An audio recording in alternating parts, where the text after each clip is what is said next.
बहुपद के अंतर्गत दो महत्वपूर्ण प्रमेयों का अध्ययन किया जाता है, जिनमें से एक है शेषफल प्रमेय और एक है गुणनखंड प्रमेय। तो आइए क्रमबद्ध रूप से करते हैं।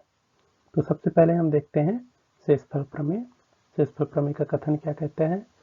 यदि किसी बहुपद f(x) को x - a से भाग दिया जाए तो शेषफल fa होता है। अर्थात यहाँ पर f(x) भाज्य है और उसको भाग देंगे x - a से, तो फिर हमको शेषफल प्राप्त होता है, वो fa के रूप में होता है, जहाँ fa का अर्थ है f(x) का मान जब x = a हो, अर्थात x के बदले हम a रख देंगे तब हमको fa का मान प्राप्त होगा। इससे संबंधित एक प्रश्न देखते हैं।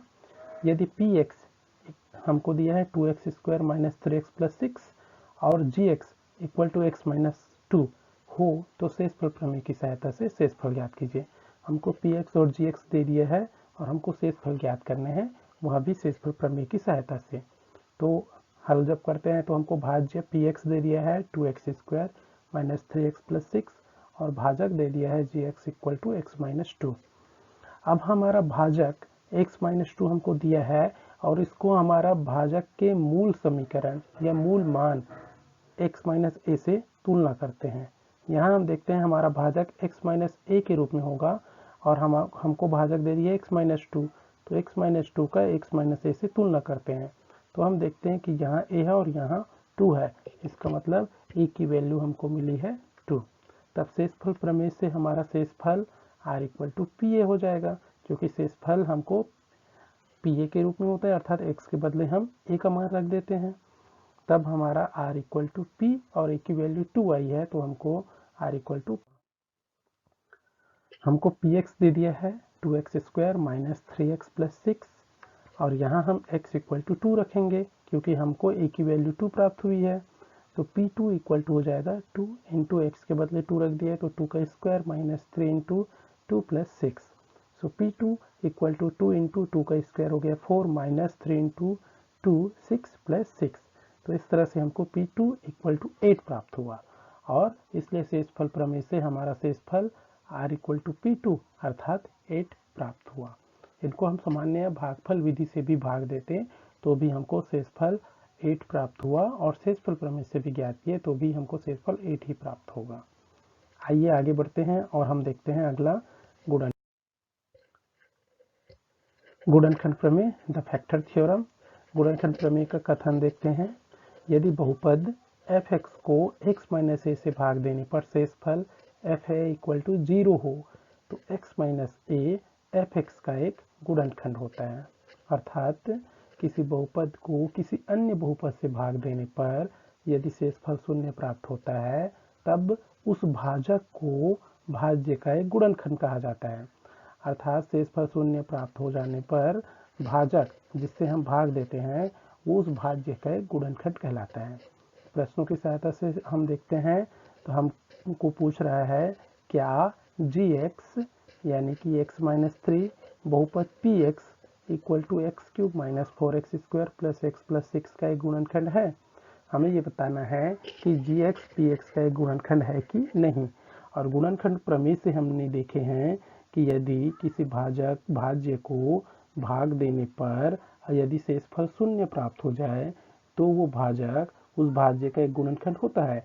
अर्थात हमको यहाँ ये करना है कि इससे यहाँ हमको सिर्फ शेषफल प्रमेय के हिसाब से 0 प्राप्त करना है। अर्थात हमको शेषफल अगर 0 प्राप्त होता है तो फिर हमारा ये gx इस px का एक गुणनखंड होगा। तब हम सिर्फ इनका शेषफल निकालते हैं शेषफल प्रमेय के अनुसार।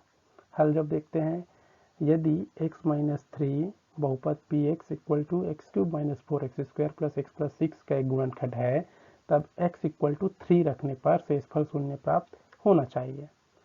px में x = 3 रखते हैं तो देखते हैं हमको क्या मिलता है। x के बदले 3 रख दिए तो p3 - 3³ - 4 × x² के बदले 3² + 3 + 6।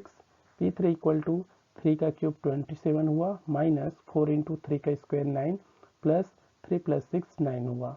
अब p3 = 27 - 9 4 जा 36 + 9। p3 = हम देखते हैं कि ये 0 प्राप्त हो गया, अर्थात हमको शेषफल प्राप्त हो गया 0 और हमारा गुणनखंड प्रमेय यही बोलता है कि भाजक से भाज्य को भाग देने पर यदि शेषफल प्राप्त होता है तो वो भाजक उस भाज्य का एक गुणनखंड होता है। अर्थात P3 इक्वल टू हमको 0 प्राप्त हुआ, तब x-3 बहुपद खंड है, ये यहाँ से सिद्ध होता है। आइए एक और प्रश्न देखते हैं। यहाँ पर यदि GT PT का एक गुणनखंड हो तो A का मान ज्ञात कीजिए। हमको सबसे पहले प्रश्न देखना पड़ेगा कि GT PT का एक गुणनखंड है। प्रश्न ही बोल दिया है कि GT PT का एक गुणनखंड है, और अगर गुणनखंड है तो गुणनखंड प्रमेय से उनका शेषफल निश्चित ही हमको शून्य प्राप्त होगा। तो इसी अवधारणा का हम आगे उपयोग करेंगे। GT हमको दे दिया है t-3 और PT हमको दे दिया है t² + 2at - 2a + 3।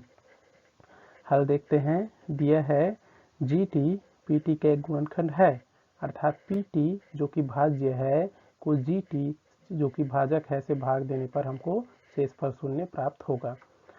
यहाँ भाजक GT हमको t-3 दिया है और भाज्य PT equal to t² + 2at - 2a + 3 दिया है। शेषफल प्रमेय से शेषफल P3 इक्वल टू 0। अब हम P3 यानी कि हम t के बदले में 3 रखते हैं, तो हमको PT क्या दिया है, t² दिया है, तो वहाँ 3 का स्क्वायर रख दिए, plus 2a into a, t के बदले 3 - 2a + 3 इक्वल टू 0। इसको सॉल्व करते हैं तो 3 का स्क्वायर 9 प्लस 3 इंटू 2 6 और a का a - 2a + 3 इक्वल टू 0। 9 और 3 को 8 किया तो 12 प्लस 6 - 2a 4a हो गया और इक्वल टू 0। अब 12 को हम पक्षांतर करके राइट साइड ले गए, इधर प्लस था तो उधर जाके माइनस हो गया। अब 4 से -12 को डिवाइड किए तो हमको मिला -3। इस तरह से हमको गुणनखंड प्रमेय की सहायता से हम प्रश्नों को हल करते हैं। आशा है आपको गुणनखंड प्रमेय एवं शेषफल प्रमेय